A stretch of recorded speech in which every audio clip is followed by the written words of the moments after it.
राधे राधे, जय श्री कृष्णा। वृंदावन धाम भगवान श्री कृष्ण जी की रास स्थली है। यहाँ श्री कृष्ण जी की लीलाओं से जुड़े कई प्राचीन स्थान हैं। आज के वीडियो में आपको वृंदावन धाम के सभी प्रमुख स्थानों के दर्शन कराने वाले हैं, और वो भी मात्र 30 मिनट में। यकीन मानिए, इस वीडियो में आपको घर बैठे ही वृंदावन धाम की संपूर्ण यात्रा होने वाली है और बेहद ही आनंद आने वाला है। अगर आप वृंदावन की यात्रा पर आ रहे हैं तो ये वीडियो आपके लिए गाइड का काम करेगा। तो आइए याद करते हैं भगवान श्री कृष्ण जी की लीलाओं को और दर्शन करते हैं इन प्राचीन और प्रमुख स्थानों के। नंबर 1, श्री बांके बिहारी मंदिर। श्री बांके बिहारी मंदिर वृंदावन का सबसे लोकप्रिय मंदिर है, इसलिए इस मंदिर में सर्वाधिक श्रद्धालु नजर आते हैं। बांके बिहारी मंदिर में स्थित श्री बांके बिहारी जी की प्रतिमा स्वामी हरिदास जी को पास में स्थित निधिवन में जमीन के अंदर से प्राप्त हुई थी। गर्मियों में यह मंदिर सुबह 7:45 से 12 बजे तक और शाम को 5:30 बजे से 9:30 बजे तक खुलता है। वहीं सर्दियों में यह मंदिर सुबह 8:45 से 1 बजे तक और शाम को 4:30 से 8:30 बजे तक दर्शनों के लिए खुलता है। नंबर 2, श्री गोविंद देव जी मंदिर। 16वीं शताब्दी में जयपुर के राजा मानसिंह द्वारा निर्मित यह मंदिर कभी एक भव्य मंदिर रहा होगा। लाल बलुआ पत्थर से बना हुआ यह मंदिर एक समय 7 तलों का मंदिर था। इसके ऊपरी 3 से 4 तलों को औरंगजेब ने ध्वस्त कर दिया था। वर्तमान में यह मंदिर शिखर रहित है। शिखर के बिना भी यह मंदिर अत्यंत विशाल प्रतीत होता है। अपने स्वर्णिम काल में यह अखंडित मंदिर कितना भव्य रहा होगा, आज हम केवल कल्पना ही कर सकते हैं। गलियों में भ्रमण करते समय अपने लाल रंग के साथ यह मंदिर आसपास की दुकानों के समूह में एक पृथक छवि प्रस्तुत करता है। 18वीं सदी में जब इस मंदिर पर आक्रमण किया गया था, तब भगवान की प्रतिमा को जयपुर स्थानांतरित कर दिया गया था। उसी विग्रह की अब जयपुर के गोविंद देव जी के मंदिर में प्रतिदिन 7 बार पूजा अर्चना की जाती है। नंबर 3, श्री रंगनाथ जी मंदिर। रंगनाथ मंदिर वृंदावन के सबसे बड़े मंदिरों में से एक है। इसे रंगजी मंदिर भी कहा जाता है। यह भारत के बड़े हिंदू मंदिरों में शामिल है। रंगजी मंदिर का निर्माण 1851 में सेठ लक्ष्मीचंद के भाई सेठ गोविंद दास और कृष्णदास द्वारा करवाया गया था। इस मंदिर को बनवाने में 45 लाख रुपए की लागत आई थी। उस समय रंगजी मंदिर भारत के सबसे अमीर हिंदू मंदिरों की लिस्ट में शामिल था। रंगनाथ मंदिर में भगवान रंगनाथ के सामने 60 फीट ऊंचा और लगभग 20 फीट भूमि के भीतर धंसा हुआ तांबे का एक ध्वज स्तंभ है। इस अकेले स्तंभ की लागत 10,000 रुपए आई थी। इस खंबे को सोने का खंबा भी बताया जाता है, इसलिए इस मंदिर को सोने के खंबे वाला मंदिर भी कहा जाता है। यह मंदिर दक्षिण भारतीय शैली में बना हुआ है और इस मंदिर के पुजारी भी दक्षिण भारत के ही हैं। साथ ही इस मंदिर के रीति रिवाज भी दक्षिण भारत के ही होते हैं।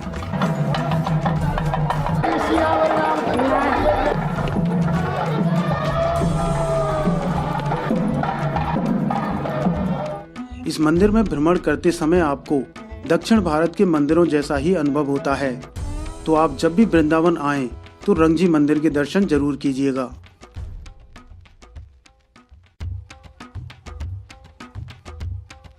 नंबर 4, श्री राधा वल्लभ मंदिर। यह मंदिर वृंदावन का सबसे प्राचीन मंदिर माना जाता है। इस मंदिर का निर्माण श्री राधा वल्लभ संप्रदाय के संस्थापक गोस्वामी श्री हित हरिवंश महाप्रभु ने करवाया था। मुगलों के आक्रमण के समय मूल मंदिर को क्षतिग्रस्त कर दिया गया था। उस समय श्री राधा वल्लभ जी की इस प्रतिमा को राजस्थान के भरतपुर जिले में ले जाया गया। पूरे 123 वर्ष बाद फिर से राधा वल्लभ जी की प्रतिमा को वृंदावन लाया गया और नए मंदिर का निर्माण कराया गया।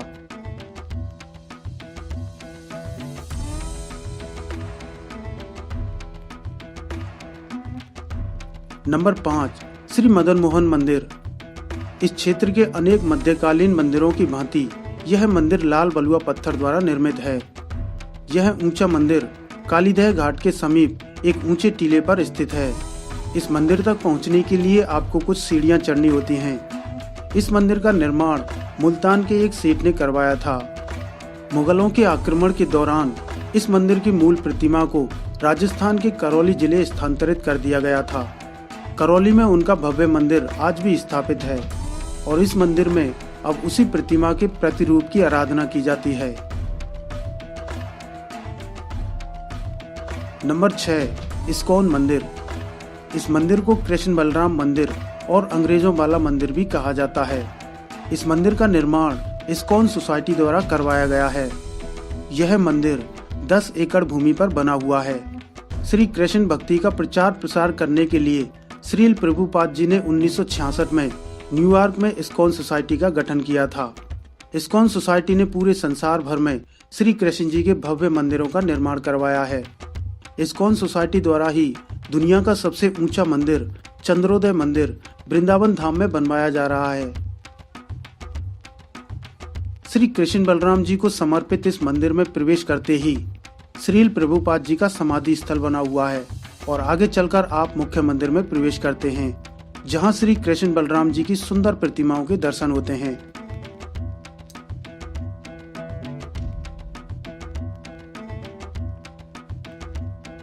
यहाँ प्रातःकाल राधा कृष्ण जी की आरती होती है, जिसमें विदेशी भक्तों को भारतीय संस्कृति में देखा जा सकता है।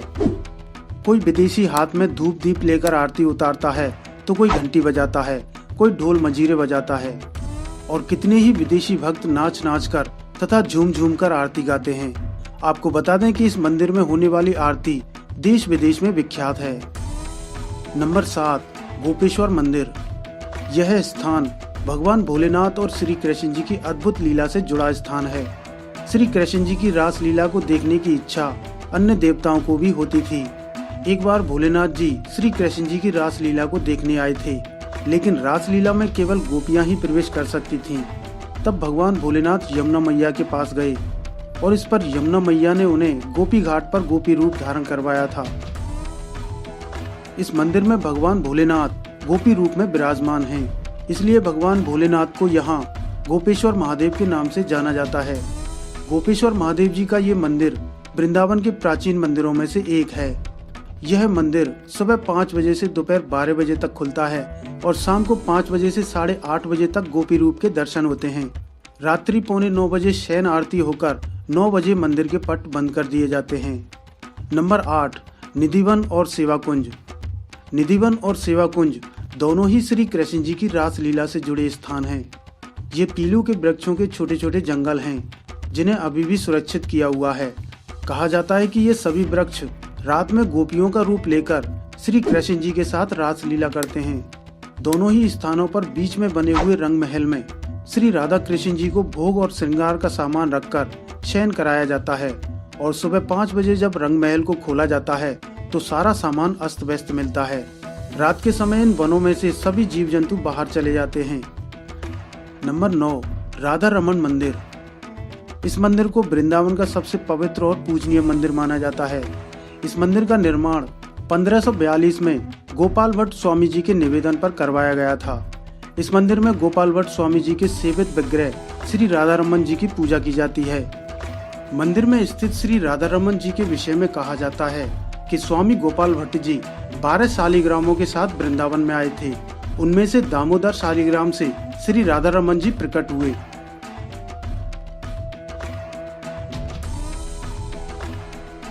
मंदिर में की गई खूबसूरत नक्काशी से भारतीय कला संस्कृति और धर्म की झलक मिलती है।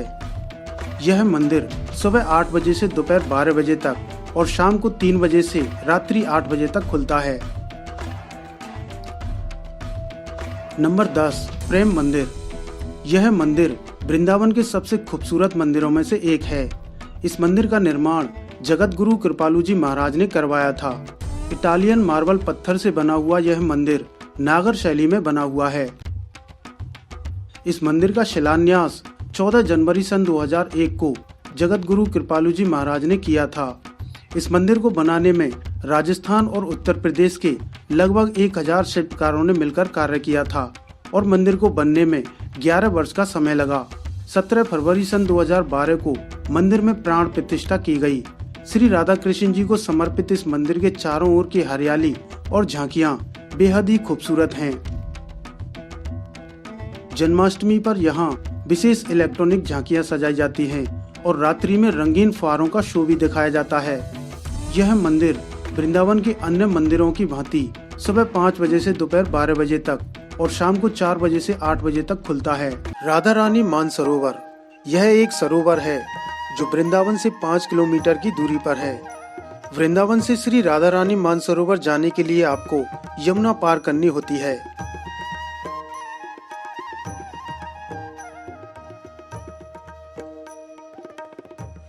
यहाँ से आप माठ तहसील जाने वाले रास्ते पर पहुँचते हैं, जहाँ से आप राधा रानी मानसरोवर पहुँचते हैं। मानसरोवर के पास कई मंदिर स्थापित किए गए हैं, जिनमें से एक मंदिर श्री गोपेश्वर महादेव जी का मंदिर है। ये राधा रानी का मंदिर है और ये सामने मानसरोवर है। इस पूरे क्षेत्र को राधा रानी मानसरोवर के नाम से ही जाना जाता है। यहाँ राधा रानी भगवान कृष्ण से महारास में मान करके यानी रूठ के विराजमान है। भगवान कृष्ण से रूठ के आई हैं तो उनकी प्रेम विरह में उनके नेत्रों से आंसू बहे हैं। उन आंसुओं से ये सरोवर बना और ये सरोवर मानसरोवर कहलाया। पूर्णिमा और अमावस्या पर विशेष रूप से यहाँ मेला लगता है। अपने ग्रामीण श्रद्धालुओं की मात्रा भारी मात्रा में लोग आते हैं और अपनी मनौती मानते हैं और दर्शन करके अपना वो करते हैं। यहाँ मूल रूप से फागुन बदी एकादशी को मेला लगता है, जिसमें राधा वल्लभ संप्रदाय के लोग यहाँ समाज गायन करने आते हैं और राधा अष्टमी का मेला बहुत धूमधाम से मनाया जाता है। मीराबाई मंदिर। श्री कृष्ण जी की अनन्य भक्त मीराबाई को कौन नहीं जानता। आज से लगभग 550 वर्ष पहले सन 1524 से 1539 तक मीराबाई 15 वर्ष तक वृंदावन में रही थी। यहाँ आज भी उनकी वह भजन कुटी सुरक्षित है, जहाँ मीराबाई घंटों श्री कृष्ण जी की भक्ति किया करती थी। इसी भजन कुटी में श्री कृष्ण जी उन्हें दर्शन भी दिया करते थे। मीराबाई जी के देवर ने उन्हें मारने के लिए फूलों की टोकरी में सांप रखकर भेजा था, जो शालिग्राम में बदल गया। वह शालिग्राम आज भी इस मंदिर में रखा हुआ है। इसके अलावा इस मंदिर में श्री राधा रानी, श्री कृष्ण जी और माता मीराबाई की सुंदर प्रतिमा स्थापित हैं। यह मंदिर निधिवन और शाहजी मंदिर के पास स्थित है और इस मंदिर की देखभाल यहाँ के सेवायत श्री प्रद्युम्न प्रताप सिंह जी करते हैं। सन 1979 में बनी सुपरहिट फिल्म मीरा में मीराबाई का किरदार निभाने वाली अभिनेत्री और मथुरा की सांसद हेमा मालिनी मीराबाई जी की भक्ति से प्रभावित होकर लगभग 20 वर्षों से इस मंदिर में दर्शन करने आती हैं।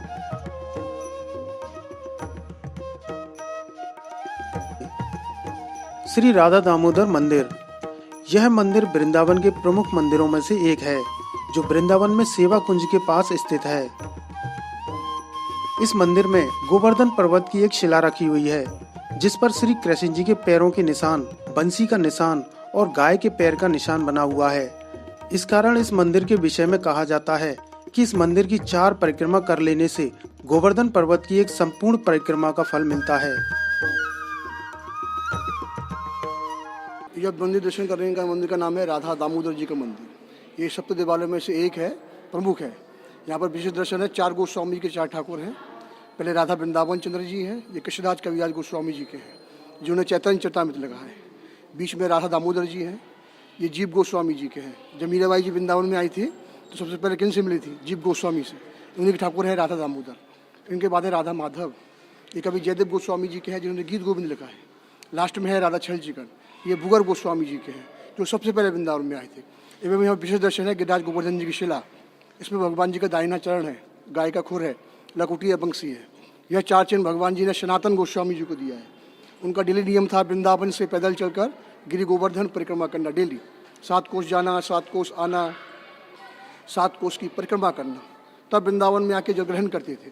तो भगवान जी ने कृपा करके अपने हाथों से शिला दी और बोले इसको ले जाकर राधा दामोदर मंदिर में रखकर मंदिर की 4 बार परिक्रमा देने से गिरि गोवर्धन परिक्रमा फल प्राप्त होगा। बोलो गिरिराज महाराज की जय, श्री राधा दामोदर लाल की जय। जय जय श्री राधे। मंदिर के एक तरफ 7 गोस्वामियों की प्रतिमाएं स्थापित हैं। श्री जीव गोस्वामी और रूप गोस्वामी जी ने इसी स्थान पर शरीर को छोड़ा था। यहाँ आप उनकी समाधि और उनकी भजन कुटी के दर्शन कर सकते हैं। इस्कॉन के संस्थापक श्रील प्रभुपाद जी की भजन स्थली भी इसी मंदिर में स्थित है। यहाँ उन्होंने श्रीमद् भगवद गीता का अंग्रेजी में अनुवाद किया था और पूरे संसार भर में श्री कृष्ण भक्ति का प्रचार प्रसार किया। कांच का मंदिर। यह मंदिर मथुरा वृंदावन मार्ग पर स्थित है। इस मंदिर का निर्माण बुंदेलखंड रियासत बिजावर के राजा जसवंत सिंह ने करवाया था। यह मंदिर कांच के छोटे छोटे टुकड़ों को तराशकर इनको दीवारों और छतों पर बड़े ही बेहतरीन ढंग से चिपकाकर बनाया गया है। बिजावर महाराज ने बेल्जियम से कांच मंगवाकर इस मंदिर का निर्माण करवाया था।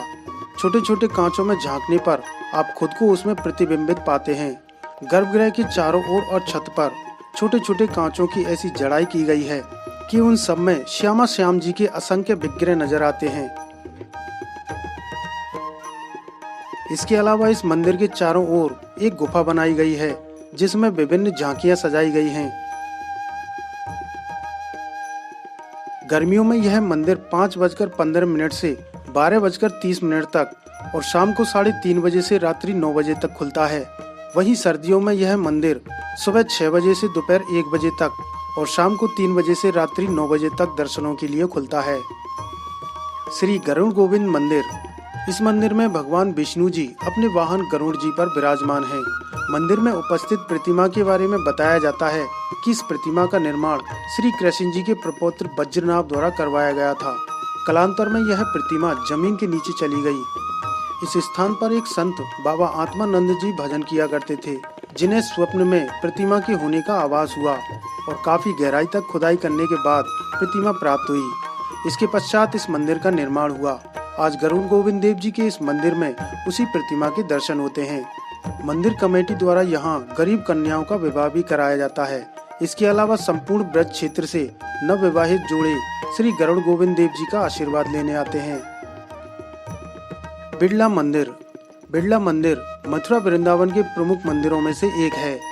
मथुरा वृंदावन मार्ग पर स्थित इस मंदिर को गीता मंदिर के नाम से भी जाना जाता है। बिड़ला जी का यह मंदिर मथुरा से 5 किलोमीटर की दूरी पर वृंदावन मार्ग पर स्थित है।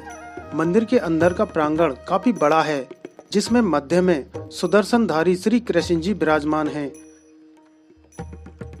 दाएं तरफ श्री हरि विष्णु जी और लक्ष्मी जी विराजमान हैं और बाएं ओर श्री सीताराम जी विराजमान हैं।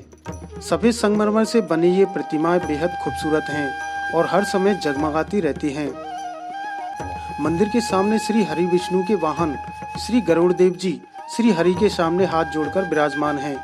मंदिर के बाएं हिस्से में लाल पत्थर से बना एक ऊंचा स्तंभ है, जिसे गीता स्तंभ कहा जाता है, क्योंकि इस स्तंभ के ऊपरी भाग में संपूर्ण गीता के अध्याय और 700 श्लोक अंकित हैं, जबकि स्तंभ के निचले भाग में वेदों और उपनिषदों से संबंधित जानकारी दी गई है। स्तंभ के निचले हिस्से में महाभारत से संबंधित चित्रण किया गया है।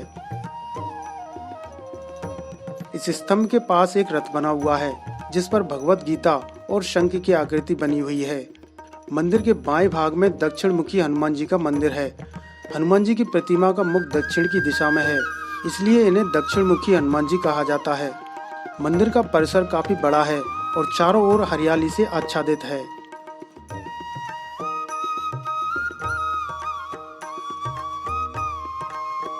जयपुर मंदिर।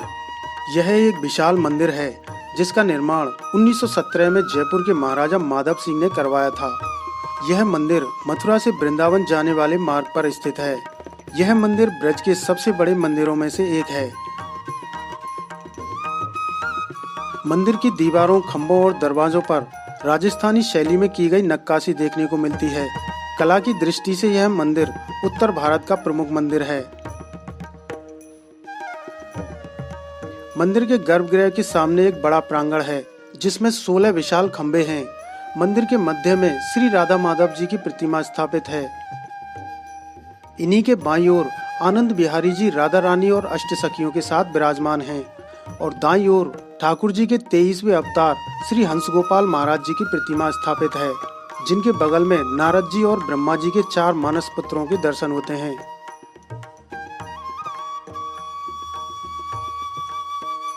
मंदिर के चारों तरफ कमरे बने हुए हैं, जिनमें ठाकुर जी के भक्तों और विद्वानों के ठहरने की व्यवस्था की जाती थी। यह मंदिर इतना विशाल है कि आपको दूर से ही आकर्षित कर लेता है। वर्तमान में इस मंदिर का संचालन राजस्थान सरकार के द्वारा किया जाता है। यह मंदिर भी वृंदावन के अन्य मंदिरों की भांति सुबह 5 बजे से दोपहर 12 बजे तक और शाम को 4 बजे से रात्रि 8 बजे तक दर्शनों के लिए खोला जाता है। चीर घाट। यमुना किनारे स्थित यह स्थान श्री कृष्ण जी की लीला से जुड़े अति प्राचीन स्थानों में से एक है। यहाँ श्री कृष्ण जी ने यमुना में स्नान करती गोपिकाओं को सबक सिखाने के लिए उनके वस्त्रों को चुराकर कदम के वृक्ष पर टांग दिया था। यहाँ कदम का एक विशाल वृक्ष है जो श्री कृष्ण जी की उस लीला का प्रतीक माना जाता है। ऐसा माना जाता है कि यह वृक्ष भगवान श्री कृष्ण जी की शरारतों का प्रतीक है जो आज भी चीर घाट पर स्थित है। श्री कृष्ण जी के प्रति श्रद्धा के रूप में इस पेड़ की शाखा पर चीर बांधे जाते हैं। वास्तव में इस वृक्ष विशेष की ऐसी ख्याति है कि लोग आज भी इसकी पूजा करते हैं। यह एक शांत स्थान है जो वृंदावन के आध्यात्म रस में रसलील होने की एक अच्छी जगह है, क्योंकि यहाँ बैठकर आप नटखट भगवान श्री कृष्ण और उनकी गोपिकाओं के बारे में चिंतन कर सकते हैं।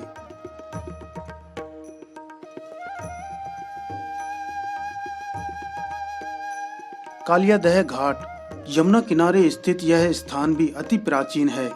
इस स्थान पर श्री कृष्ण जी ने कालिया नाग से युद्ध करके उसको हराया था, क्योंकि कालिया नाग कंस का भेजा हुआ राक्षस था। उसने यमुना नदी में इसी स्थान पर अपना निवास स्थान बनाया हुआ था और यमुना में जो भी पशु पक्षी पानी पीने आते थे वो उनको खा जाता था और यमुना जी में उसने अपना विष घोल दिया था। यहाँ एक विशाल कदम का वृक्ष है जिसे श्री कृष्ण जी के समय का बताया जाता है। इसी वृक्ष की शाखा पर चढ़कर श्री कृष्ण जी ने यमुना जी में छलांग लगाई और कालिया नाग से युद्ध करके उसको हराया था। यहाँ कालिया नाग के फन के ऊपर नृत्य करते हुए श्री कृष्ण जी को दिखाया गया है, जिसके चारों ओर कालिया नाग की दासियां हाथ जोड़कर क्षमा मांग रही हैं। केसी घाट यमुना किनारे यह एक प्राचीन घाट है। श्री कृष्ण जी को मारने के लिए मामा कंस ने केसी नाम का दैत्य भेजा था जो एक काले घोड़े का रूप लेकर आया था। श्री कृष्ण जी ने केसी दैत्य का वध इसी स्थान पर किया था, इसलिए इस घाट का नाम केसी घाट पड़ा। यह वृंदावन का सबसे प्रमुख घाट है। केसी घाट के बगल में गोपी घाट है। एक बार भगवान भोलेनाथ श्री कृष्ण जी की महारास लीला को देखने आए, लेकिन महारास में केवल गोपियां ही प्रवेश कर सकती थीं। इसलिए यमुना मैया ने इसी घाट पर भोलेनाथ को गोपी रूप धारण करवाया था, इसलिए इस घाट को गोपी घाट कहा जाता है। यहाँ भगवान भोलेनाथ का एक मंदिर है जिसमें भोलेनाथ को आधा गोपी रूप में दिखाया गया है। इसके अलावा इस घाट पर कई छोटे मंदिर हैं जिनमें दर्शनार्थी पूजा अर्चना करके यमुना स्नान करते हैं। केसी घाट से यमुना जी का मनोरम दृश्य दिखाई देता है। इस घाट पर प्रति संध्या को यमुना जी की भव्य आरती होती है।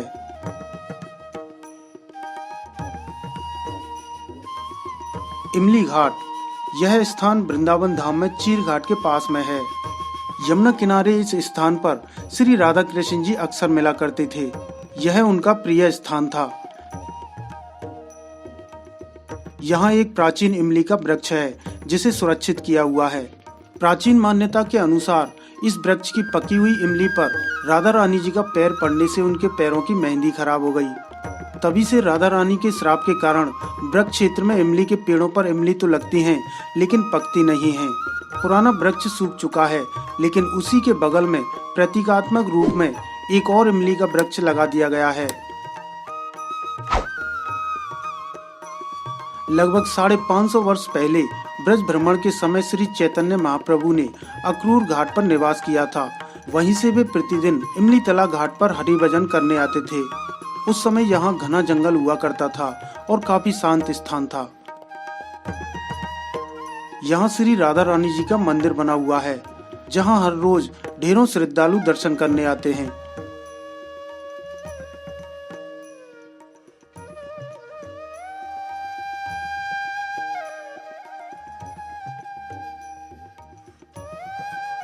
मंदिर के चारों तरफ दीवारों पर इमली तला घाट से संबंधित कथा का चित्रण किया गया है।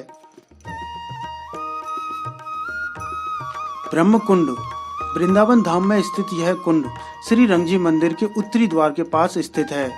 इस कुंड पर सृष्टि के रचयिता स्वयं ब्रह्मा जी ने प्रायश्चित करने के लिए तप किया था और बाल कृष्ण जी से क्षमा याचना की थी। इसी कुंड पर पूर्णमासी ने भगवान भोलेनाथ को गोपी भाव धारण करवाया था। पुराणों में भी ब्रह्म कुंड का जिक्र किया गया है। वैष्णव संप्रदाय के प्रवर्तक श्री चैतन्य महाप्रभु ने लगभग 550 वर्ष पहले वृंदावन धाम आकर ब्रह्म कुंड के महत्व को बताया था। बताया जाता है कि उनके प्रमुख शिष्य श्री रूप गोस्वामी जी ने इसी कुंड से वृंदा देवी के विग्रह को प्रकट किया था। श्री कृष्ण जी की अनन्य भक्त मीराबाई ने वृंदावन आकर अपनी पहली रात्रि इसी कुंड के पश्चिमी घाट पर व्यतीत की थी। कुंड के पश्चिमी घाट पर मीराबाई जी की प्रतिमा स्थापित है। इसके अलावा श्री कृष्ण जी के प्रेम में दीवानी राजस्थान की प्रमुख भक्त करमठी बाई ने इस कुंड पर काफी लंबे समय तक हरि कीर्तन किया। कात्यायनी माता मंदिर। श्री वृंदावन धाम में स्थित मां कात्यायनी जी श्री कृष्ण जी की कुल देवी हैं, जिन्हें ब्रज की देवी भी कहा जाता है। मां कात्यायनी शक्तिपीठ माता सती के 51 शक्तिपीठों में से एक है। यहाँ माता सती के केश गिरे थे। माता कात्यायनी शक्तिपीठ का वर्णन शास्त्रों में भी मिलता है। महर्षि वेदव्यास जी ने श्रीमद् भागवत के 10वें स्कंद के 22वें अध्याय में मां कात्यायनी जी का वर्णन किया है। श्रीमद् भागवत के अनुसार श्री कृष्ण जी को अपने पति रूप में पाने के लिए ब्रज की गोपिकाओं ने माता कात्यायनी जी की पूजा की थी। ब्रजवासियों के अनुसार कुंवारे युवक और युवतियां मनवांछित वर वधु मांगने के लिए मां कात्यायनी जी की पूजा करते हैं।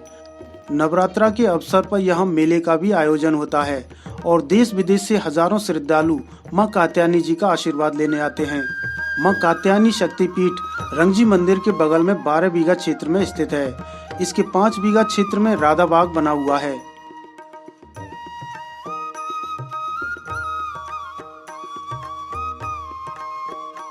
लाला बाबू मंदिर।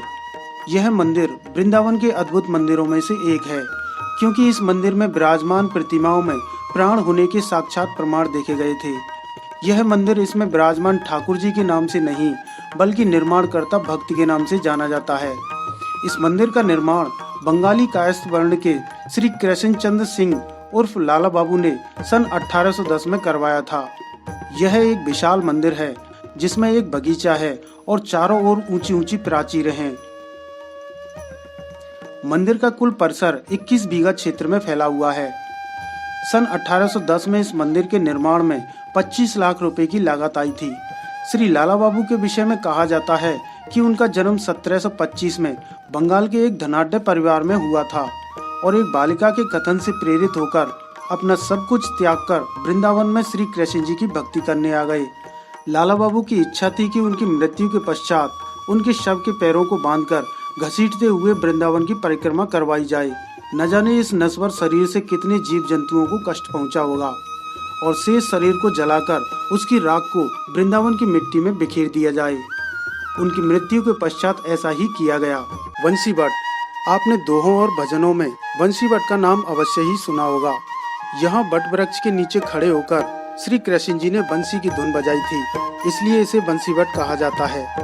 ब्रज में कई स्थानों पर बंसी बट का उल्लेख मिलता है, परंतु वृंदावन में स्थित बंसी बट को सबसे प्रमुख माना जाता है। यहाँ श्री कृष्ण जी ने बंसी की ऐसी धुन बजाई कि ब्रज की सभी गोपियाँ अपनी सुध बुध खोकर यहाँ चली आईं। श्री कृष्ण जी ने असंख्य रूपों में हर एक गोपी के साथ महाराज किया। यह स्थान उस महाराज का केंद्र था। यहाँ वह प्राचीन बट वृक्ष आज भी मौजूद है। इसी बट वृक्ष के नीचे परमानंद भट्टाचार्य जी को श्री गोपीनाथ जी के विग्रह प्राप्त हुए थे। इसके अलावा यहाँ श्री राधा कृष्ण जी और अष्ट सखियों के चरण चिन्ह बने हुए हैं।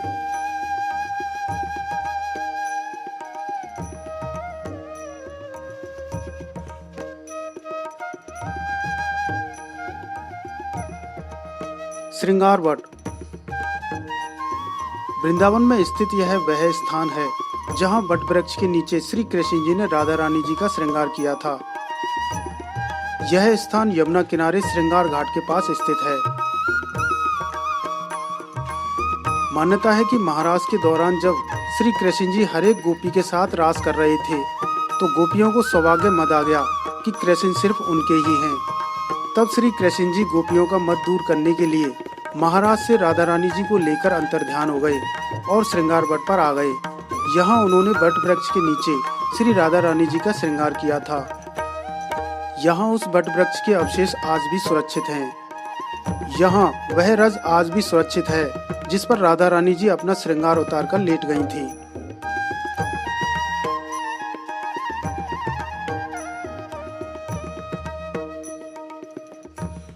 श्री गोपीनाथ मंदिर।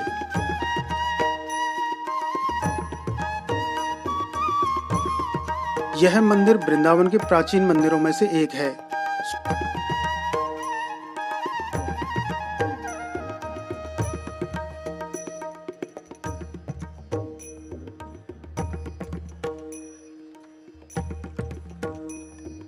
सोलहवीं शताब्दी में श्री गोपीनाथ जी के विग्रह श्री परमानंद भट्टाचार्य जी को वंशीवट स्थित वट वृक्ष के पास से प्राप्त हुए थे, जो उन्होंने श्री मधु पंडित जी को दे दिए। मधु पंडित जी ने इस मंदिर की नींव रखी थी।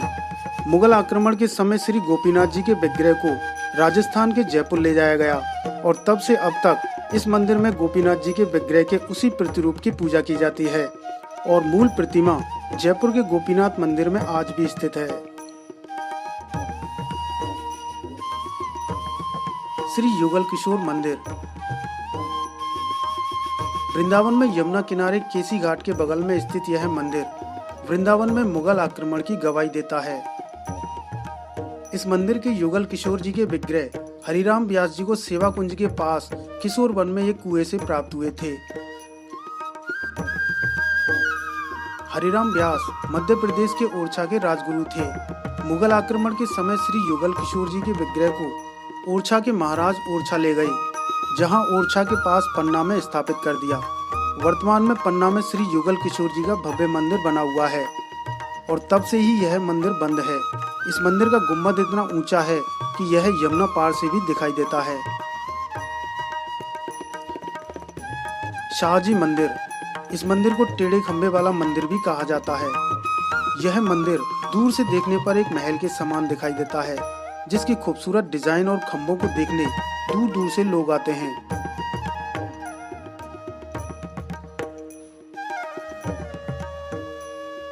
मंदिर में श्री राधा कृष्ण जी की सुंदर प्रतिमा स्थापित है।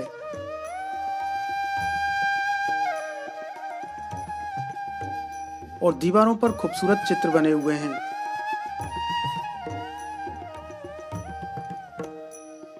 यह मंदिर वृंदावन में निधिवन के पास स्थित है।